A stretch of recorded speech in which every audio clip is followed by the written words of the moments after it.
Ustedes pueden ver acá en la figura, un virus es diferente a una bacteria. ¿Ya? En varias cosas es completamente diferente a una bacteria en su estructura. ¿Ya?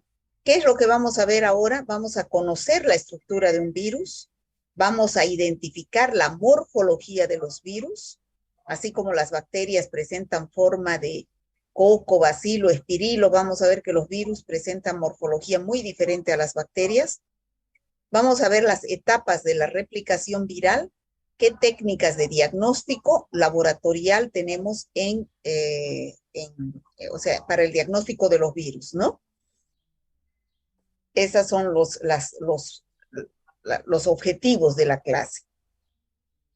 Bueno, vamos a empezar diciendo que los virus son agentes infecciosos porque producen enfermedades infecciosas, pero de estructura subcelular. ¿Qué significa eso, chicos? Subcelular, que son más pequeños que una célula.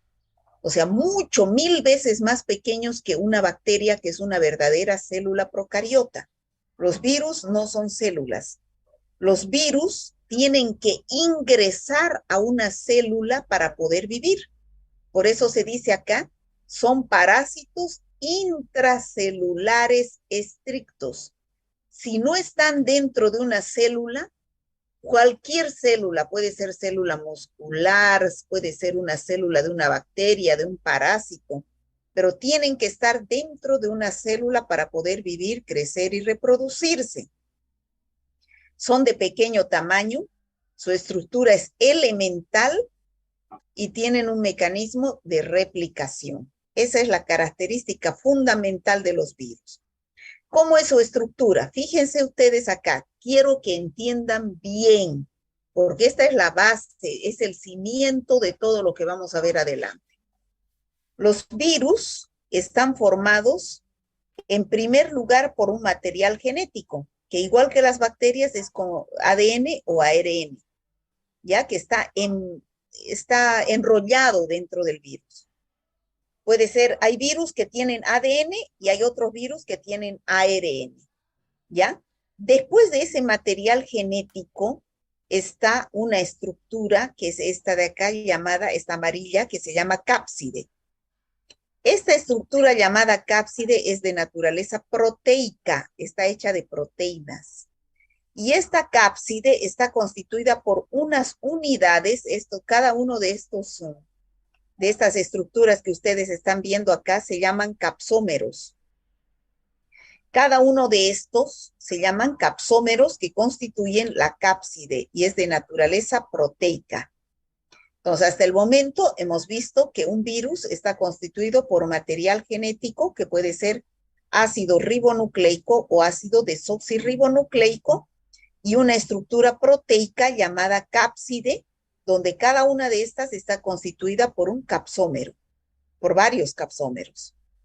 Eso es lo que fundamentalmente tienen los virus, dos componentes, el ácido nucleico y la cápside. Ahora, algunos virus presentan otra envoltura más, que es aquí en la parte externa, que se llama peplómero. Esta de acá, peplómero, es de naturaleza lipídica, ¿ya? Lipídica. Algunos virus solamente presentan. Y otros presentan estas estructuras que salen del peplómero, estas aquí, estas estructuras que se llaman glicoproteínas. Son unas espículas que salen del peplómero. Se llaman glicoproteínas. No todos los virus tienen. Todos los virus tienen cápside y tienen ácido nucleico.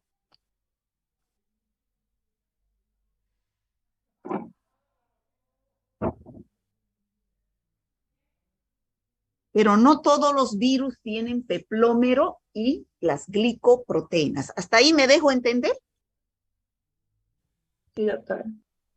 Así como las bacterias presentaban pared celular, membrana citoplasmática, citoplasma, núcleo, los virus tienen ácido nucleico y cápside. Y la cápside está constituida por capsómeros, ¿no? Y algunos virus tienen peplómero, que es de naturaleza lipídica, y glicoproteínas. Bueno, esa es la estructura de los virus, ¿no? Aquí tenemos su ácido nucleico, aquí tenemos su cápside, cada una de estas unidades son los capsómeros.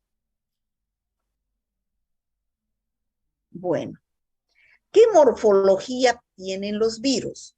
Así como las bacterias tenían morfología de bacilo, coco y espirilo, los virus presentan morfología icosaédrica, helicoidal y una morfología mixta, es decir, una combinación de la icosaédrica y de la helicoidal, ¿ya? ¿Cómo es la morfología icosaédrica? Tienen la forma de un icosaedro. ¿Qué es un icosaedro? Una figura geométrica. Este icosaedro está constituido por 30 caras y así adoptan la morfología los virus. Estos son los capsómeros que constituyen la cápside y dentro tienen el ácido nucleico. Esa es la morfología icosaédrica. Y esta es la morfología helicoidal, es así como un barril.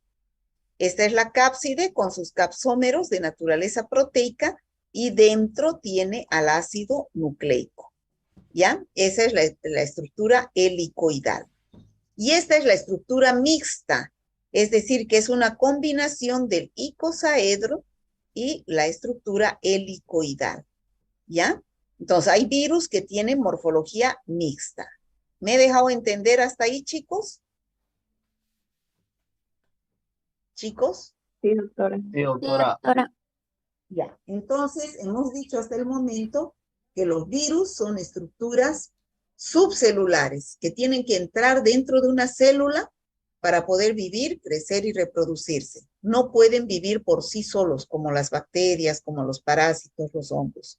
Ellos necesitan una célula. ¿Ya? Ahora, ¿qué morfología presentan los virus? No, ¿cuál es la estructura de los virus? Un ácido nucleico y su cápside. Su cápside está constituida por capsómeros, ¿no? Algunos virus presentan el peplómero, que es una envoltura de naturaleza lipídica, y otros tienen glicoproteínas, pero no es obligatorio para todos. Y luego tenemos que la morfología de los virus es icosaédrica, es decir, la forma de un icosaedro, que tiene 30 caras, otros tienen morfología helicoidal y otros tienen morfología mixta, mitad icosaédrica y mitad helicoidal. La historia. Como ciencia, la virología apareció mucho después que la bacteriología, debido a que no se los podía estudiar a los virus porque eran muy pequeñitos. Nosotros contábamos solamente con el microscopio óptico, y el microscopio óptico solamente se puede observar a las bacterias. Los virus son 1000 veces más pequeños que las bacterias y no podía observarse con el microscopio óptico. Es por eso que no se los ha podido estudiar. Recientemente, con el descubrimiento del microscopio electrónico, es que se ha podido estudiar a los virus.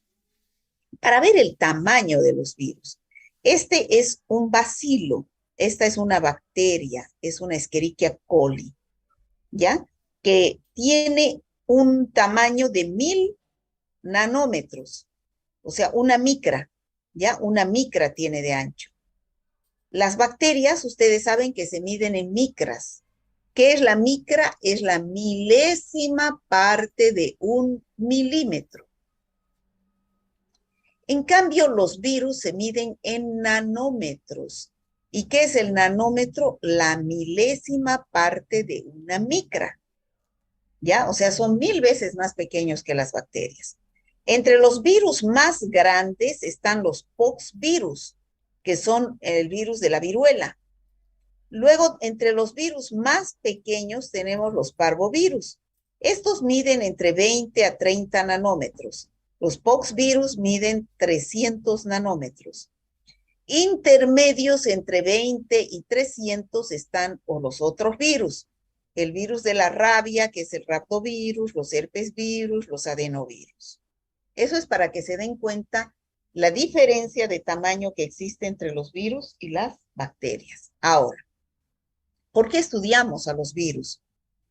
porque actualmente los virus están de moda. La mayor parte de las enfermedades infecciosas son producidas por virus, ¿o no? ¿Qué dicen ustedes? Sí, doctora. Sí, A ver, ¿ustedes conocen, han escuchado hablar del SIDA, sí, del VIH. del Sí, VIH, es el actualmente hay una virus, incidencia. ¿cierto? Del ébola, ¿han escuchado hablar del ébola? Sí, doctora. El hantavirus, ¿han Sí. escuchado hablar? Ahora, actualmente está de moda. Se han presentado casos en esta última semana, se han presentado casos en Santa Cruz. El SARS, influenza aviar, COVID-19, el virus de la rabia, de la polio, de la fiebre amarilla, el virus del Resfriado herpes común. genital, la varicela, ¿no? Las infecciones respiratorias agudas, las enfermedades diarreicas agudas, todos son producidas por virus. Por eso es que la virología es importante que ustedes la entiendan y para entenderla tienen que atender. ¿Ya? Ya les dije que los virus solamente se pueden observar con el microscopio electrónico, ¿no? No con el microscopio óptico. ¿Cómo se clasifican los virus? Vamos a ver la clasificación de los virus según el huésped a los cuales infectan. Los virus pueden producir enfermedades en los vertebrados, en los invertebrados, como los mosquitos. Hay mosquitos como el mosquito del dengue, el Aedes aegypti, ¿no? En el cual se reproduce el virus del dengue y va a infectar a los vertebrados. Hay virus que infectan las plantas. Hay virus que infectan las bacterias, se llaman bacteriófagos. De acuerdo a la epidemiología, hay virus que producen infecciones respiratorias, otros que producen infecciones gastrointestinales, son los entéricos, otros que producen enfermedades mediante artrópodos, son los arbovirus. Y de acuerdo a la clínica, hay diversas infecciones producidas por virus. Hay infecciones localizadas, es decir, localizadas en un solo órgano, aparato o sistema, como por ejemplo las diarreas, y hay infecciones generalizadas, como por ejemplo el dengue, el COVID-19, el VIH, son infecciones generalizadas a nivel de todo el organismo. ¿De qué depende que se produzca una infección por virus? Igual que las bacterias. Depende de factores del virus y factores del huésped. ¿Cuáles son los factores del virus? La carga viral. ¿Qué es la carga viral, chicos? La cantidad de virus que entran en el organismo. Exactamente, es la cantidad de virus que ingresan al organismo, de la virulencia del virus. También depende de los factores del huésped. ¿Cuál es el factor del huésped más importante para ver que se produzca una enfermedad, no solamente viral, también puede ser bacteriana? Inmunodepresión. El nivel de su estado inmune. Eso, su estado inmunitario, ¿no es cierto? Su estado inmunitario. Eso es importante. Entonces, la acción patógena, es decir, la acción de los virus para producir enfermedad, se va a producir en pasos. ¿Qué hacen los virus primero? Llegan a la superficie del huésped. Por ejemplo, pueden llegar a la piel, pueden llegar a las mucosas. Y ahí empiezan a luchar para poder ingresar. El virus quiere entrar al organismo humano, pero nosotros tenemos defensas naturales que no lo dejan penetrar. ¿Cuáles son esas defensas naturales? El sistema mucociliar. Tenemos en la nariz unos cilios que impiden, que actúan como una escoba, que no dejan entrar elementos extraños. ¿Ya? Cuando ingresan por vía oral, los movimientos peristálticos del intestino tratan de eliminar la acidez del estómago, la microbiota intestinal. Esto yo les pregunté en el examen. ¿Qué mecanismos naturales de defensa tienen las bacterias? Aquí en este caso los virus. En general es para todos los microorganismos. Entonces usted a nivel intestinal tienen los movimientos peristálticos, la flora comensal o microbiota y la acidez del estómago. Yo solamente les pedí que hagan dos. Entonces, si el virus logra vencer estos mecanismos naturales de defensa, logra penetrar al organismo humano. Pueden penetrar en forma pasiva a través de una herida, cuando está en la piel, o en forma activa, donde el virus se replica en la puerta de entrada, ¿ya? Entonces, una vez que ingresa el virus, empieza a replicarse. ¿Qué es la replicación? Es la multiplicación del virus.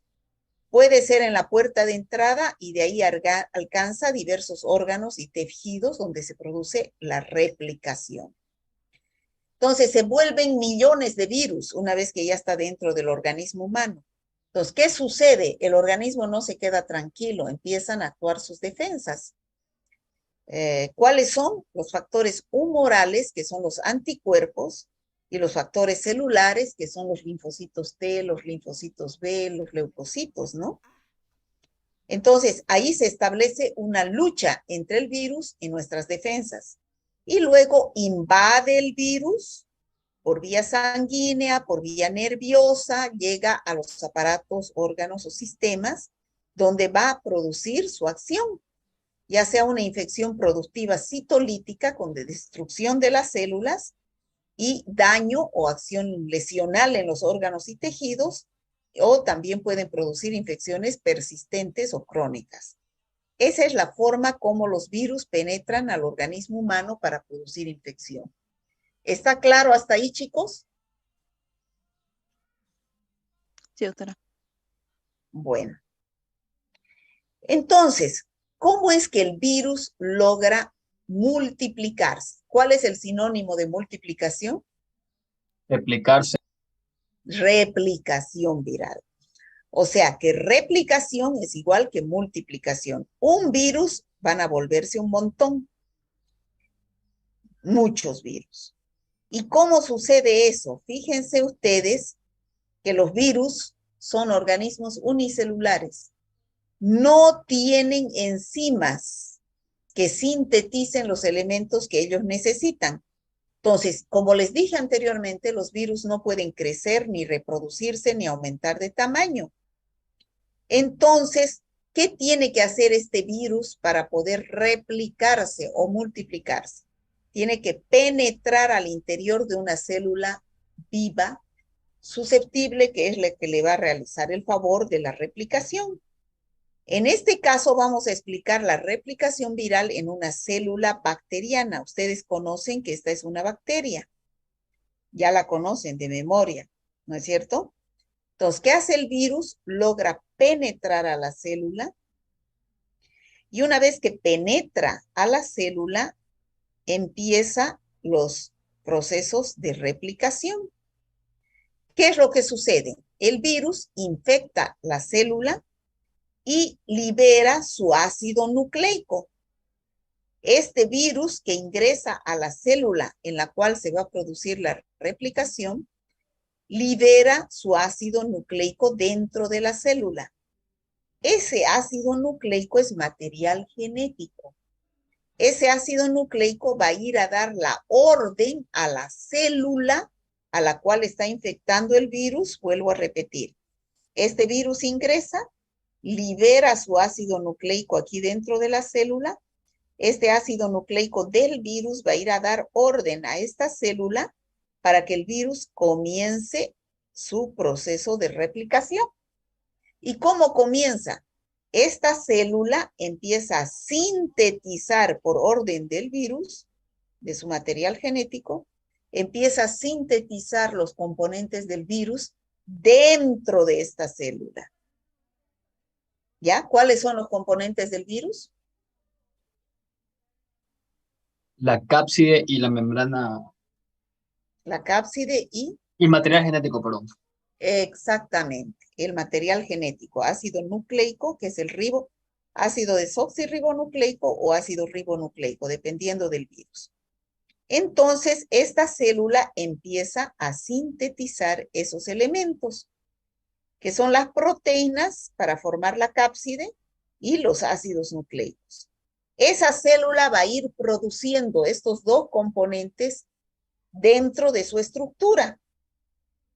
Y luego va a producir por separado las proteínas y por separado los ácidos nucleicos, hasta que al final se ensamblan. ¿Qué significa ensamblaje? ¿Alguien me puede decir? Que se unan de manera que formen más virus. Exactamente, se unen. ¿Quiénes se unen? Las proteínas de la cápside con el ácido nucleico formando los virus. Y una vez que se forman varios virus dentro de la célula, estos se liberan de la célula y la célula se destruye. Entonces, ¿qué quiere decir entonces? Que esta célula se va a destruir porque va a llegar a formar gran cantidad de virus. ¿Ya? ¿Han entendido el proceso de replicación?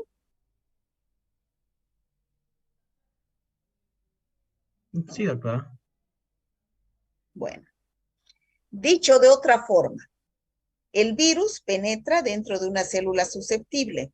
Esta célula que recibe la orden codificada en su genoma viral para sintetizar los productos virales, sintetiza por un lado la cápside y por otro lado los ácidos nucleicos, los cuales después se ensamblan, se unen y van a dar lugar a nuevos virus. Y la célula se destruye. ¿Hemos entendido, chicos? Sí, doctora. Sí, doctora. Ya. Ahora, cuando ustedes sospechen de una infección viral, sea COVID, sea varicela, sea viruela, sea dengue, fiebre amarilla, hepatitis, VIH, cualquiera de las enfermedades virales, ¿cómo van a confirmar su diagnóstico? Tienen que saber la clínica. ¿Y quién confirma su diagnóstico? El laboratorio. En el laboratorio existen métodos directos y métodos indirectos. Esto yo ya les expliqué en bacterias. Los métodos directos son aquellos que nos permiten aislar al virus, ver el virus o su material genético.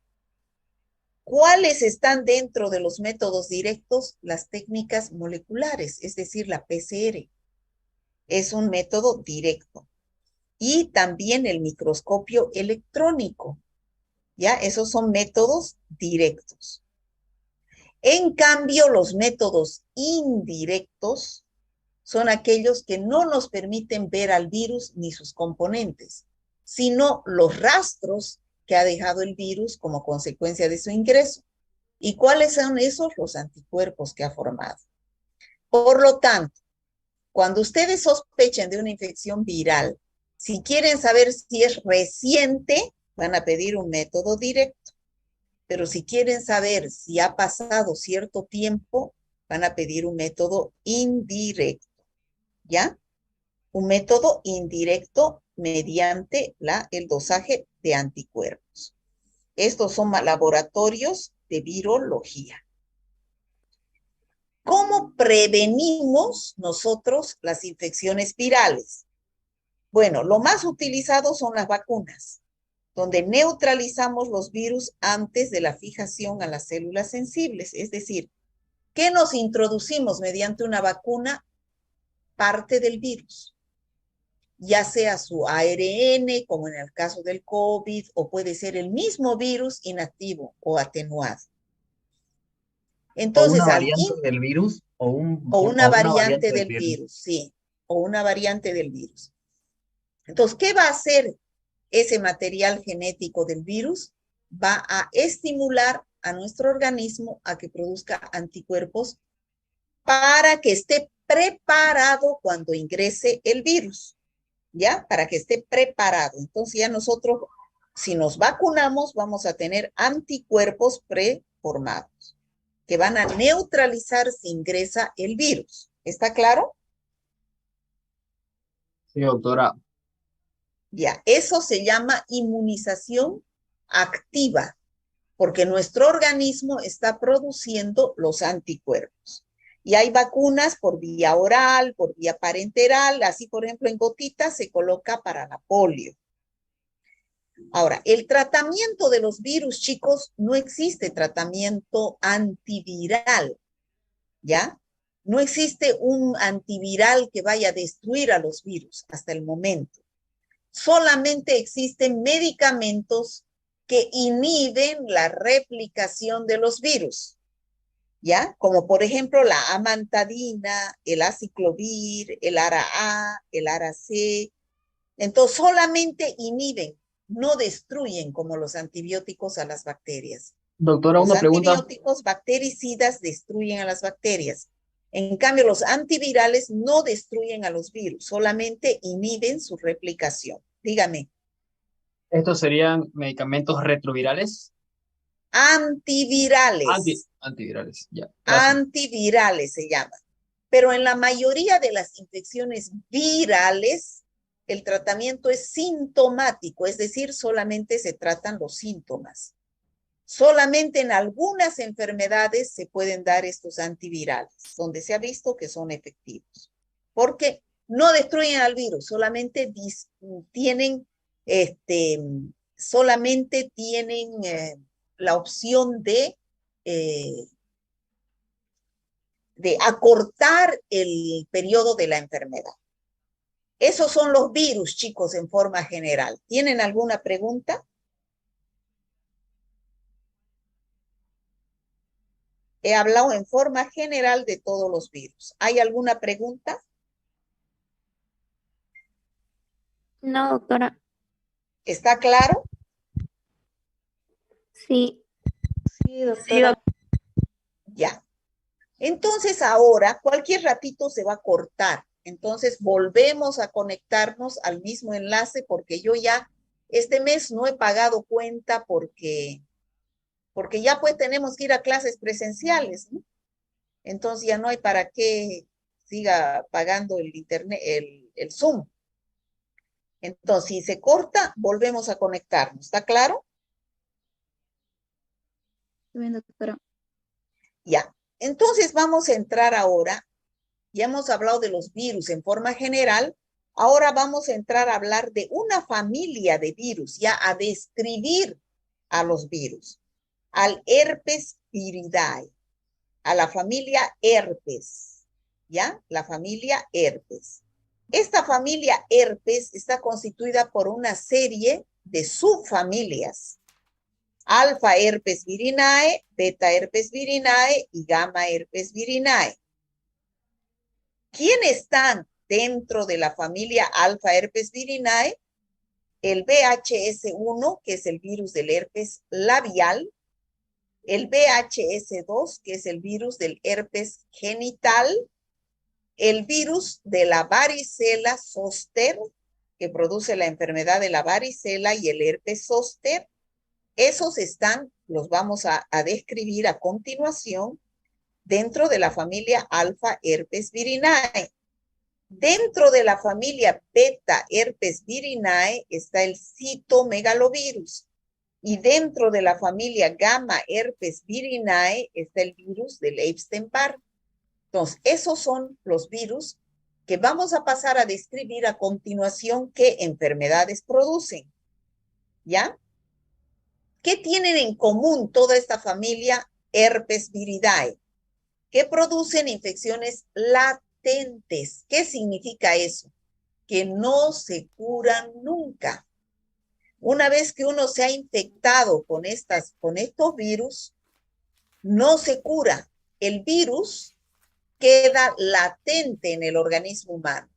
Es decir, el virus produce la signosintomatología, la clínica de la enfermedad, es cuando está en forma activa, pero después vuelve a otro lugar donde queda en estado latente y puede ir nuevamente a producir la enfermedad después de un tiempo. ¿Dónde quedan latentes? En el caso de los virus alfa herpes virinae, los virus quedan latentes en los ganglios neurales. En cambio, beta herpes virinae, que es el citomegalovirus, queda latente en las glándulas salivales, en los riñones y en los endotelios vasculares. En cambio, el virus del Epstein-Barr, que pertenece a la familia gamma herpes virinae, queda latente en el tejido linfático. Entonces, ¿qué quiere decir? Que todos estos virus no se curan. Estos virus producen la enfermedad, se manifiesta con la clínica, pero después desaparecen los síntomas y el virus va a quedar latente en estos lugares, donde por un estímulo puede volver al lugar después de un tiempo y volver a producir la clínica. ¿Me dejo entender? Sí, doctora. Bueno. ¿Cómo se produce la transmisión? Vamos a ver el virus del herpes simple labial y el virus del herpes simple genital. Ustedes han debido escuchar hablar, ¿no?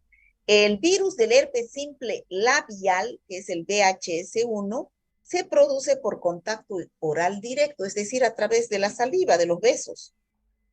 En cambio, del herpes genital es una ITS, una infección de transmisión sexual, ya sea por por sexo genital, sexo oral o sexo genito-anal, ¿ya?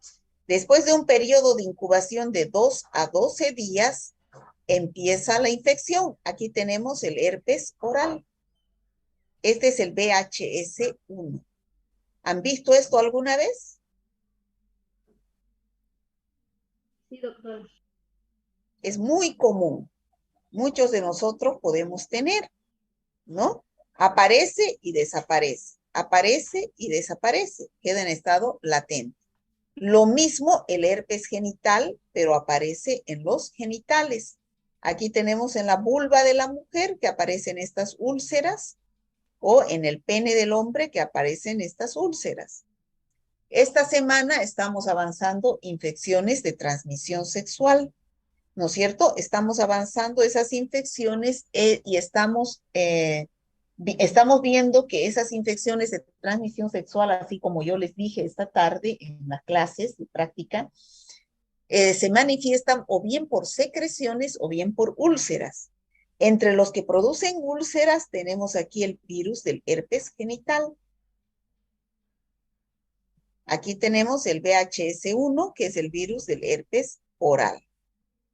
Doctora, Bueno, ¿qué es? disculpe, Dígame. ¿cómo diferenciar del herpes labial con un mucosele? ¿Con qué? Un mucosele ¿Qué es mucosele? es como una obstrucción de las glándulas que hay en el labio y muchas veces me ha pasado que me muerdo y ahí queda como se podría decir como una vesícula queda. Ya después se vuelve roja y así. Y es dolorosa, la verdad. ¿En la mucosa bucal? Sí, en el labio. ¿Y el médico le ha Pero dicho que es mucosele?